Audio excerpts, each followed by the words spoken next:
পৃথিবীতে যতগুলো চায়ের দোকান আছে আজকের থেকে এই নামটা গ্রহণ করুন, এগুলোকে চায়ের দোকান বলবেন না, এগুলোকে গিবাদখানা বলবেন, মৃত ভাইয়ের মাংসের কারখানা বলবেন, এই জায়গাকে চায়ের দোকান বলবেন না। চায়ের দোকানে চা পান এটা হালাল কাজ, কিন্তু চায়ের দোকানে যা কিছু হয় সব হারাম কাজ হয়। বলে দিলাম আপনাকে, চায়ের দোকানগুলো আজকে গিবতখানাতে পরিপূর্ণ হয়ে গেছে। এই চায়ের দোকানগুলোতে ভালো কাজ হয় না। আমি আপনাকে দায়িত্ব নিয়ে বলতে পারি, দায়িত্বশীলতার সাথে বলতে পারি, যতগুলো চায়ের দোকান গজিয়ে উঠেছে, চায়ের দোকানগুলো যদি শুধু চা পান করার জায়গা হতো তাহলে কোনো সমস্যা ছিল না।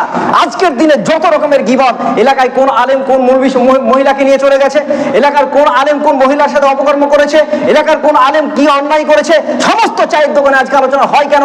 বুঝাই যাচ্ছে এই চায়ের দোকানগুলো আজকের দিনে গিবতখানায় পরিণত হয়ে গেছে, মৃত ভাইয়ের মাংস খাওয়ার জায়গায় পরিণত হয়ে গেছে, অন্য কিচ্ছু না। এলাকায় আজকে গরুর মাংসের দাম কত? এলাকায় গরুর মাংসের দাম আজকে 300 টাকা, 250 টাকা, 350 টাকা কিলো, কিন্তু সবচাইতে সস্তা হয়ে গেছে আজকে গিবতখানায় পরিণত হয়ে মৃত ভাইয়ের মাংসের দাম সবচেয়ে সস্তা হয়ে গেছে, ফ্রি। মাংসের দাম বাড়লেও, মাংসের দাম উত্তরোত্তর বাড়লেও দুঃখজনক বিষয়, আপনার ভাইয়ের মাংস আপনি সস্তা করে খাচ্ছেন, কিনতে হয় না, ফ্রিতে আপনি খান। আমার মাংস, আপনার মাংস আমি খাই, ওই চায়ের দোকানে গিয়ে শুরু করে দিই। কিভাবে খান? যখন আপনি আপনার ভাই সম্পর্কে ওই চায়ের দোকানে গিয়ে আলোচনা করতেন, আপনি চায়ের দোকানে নয়, চায়ের দোকানে মাংস খাচ্ছেন আপনার ভাইয়ের, মৃত ভাইয়ের মাংস খাচ্ছেন, এটা সস্তা হয়ে গেছে আপনার কাছে। কি দেখাতে চাইছেন আপনারা? এগুলো ভালো জিনিস না।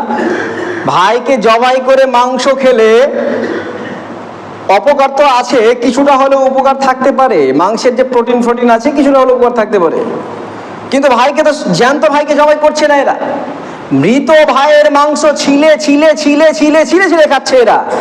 আচ্ছা বলেন তো, আপনাকে মৃত ভাইয়ের মাংস খেতে হবে না। এলাকায় যদি পোলট্রির দোকান আছে পাশে, পোলট্রির দোকানের ভাই, অনেক ভাই আছে যাদের পোলট্রিগুলো মারা যায়। আচ্ছা বলেন তো, ওই পোলট্রিটা, মৃত পোলট্রিটাকে যদি নিয়ে একবার খান, এই মাংস কি আপনার স্বাস্থ্যের পক্ষে ভালো হবে? কথা বলেন, ভালো হবে? হবে না, ক্ষতিকর হবে। আচ্ছা বলেন, একটা পোলট্রির মাংস আপনার স্বাস্থ্যের পক্ষে যদি খারাপ হয়, আপনার মৃত ভাইয়ের মাংস স্বাস্থ্যের পক্ষে ভালো মনে হয় নাকি? অবশ্যই খুব খারাপ। ওই মৃত পোলট্রির মাংস যতটা নিকৃষ্ট, তার চাইতে অনেক অনেক অনেক লক্ষ কোটি গুণে নিকৃষ্ট হচ্ছে আপনার মৃত ভাইয়ের মাংস ভক্ষণ করা। অথচ আপনি ফ্রিতেই খাচ্ছেন, খুব মজা করে খাচ্ছেন, খুবই টেস্টফুল বিষয়, এটাকে ছাড়া যাবে না। বিষয় হচ্ছে, ওই চায়ের দোকানে গিয়ে আজকে আড্ডা মারা হয়, এখন মনে মনে ভাবছেন ভাই আমরা রাস্তাঘাটে করছি, রাস্তাঘাটের কথা বলেনি।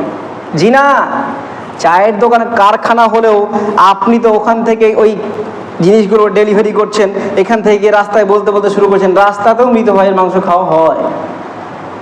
আর মেয়েরা, আমার মা বোনেরা আলোচনা মনে হয় শুনছে, এদের চায়ের দোকান তো নেই, তাই বলছে আমাদের কোনো সমস্যা নেই, চায়ের দোকানে যারা থাকে তাদেরকে বলেছে, আমাদেরকে বলছে না।